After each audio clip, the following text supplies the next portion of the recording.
We got a call. And I can remember hearing the sirens from the ambulance and them asking me, oh, can you feel this? Does this feel all right? And then when we kind of got to the hospital, we realized how serious it was.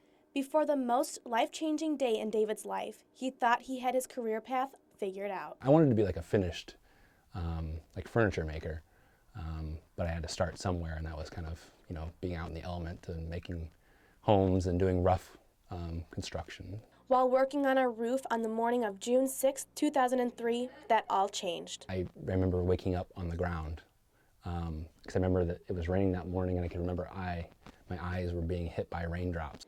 When David finally came to a few days later, he realized what had happened. I had landed headfirst with my arms, both arms extended, onto a concrete patio. After a 25-foot fall, it took what seemed a lifetime to regain speech and to be able to walk again.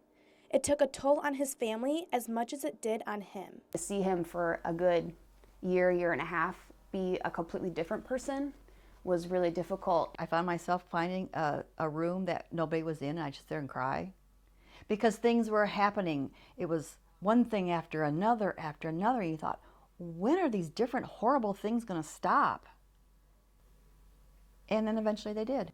David went through a very dark time, but there was one thing that made him happy. For me, it was drawing. It was doodling. That took me away from that place. It was sort of a therapy thing for him, and then it sort of ended up being a directional thing. Growing up, David always had the gift of creating art. During this traumatic experience, he realized that was his true passion. He then decided to go back to college. He was just like, I'm just gonna go back and do it. And so he did it.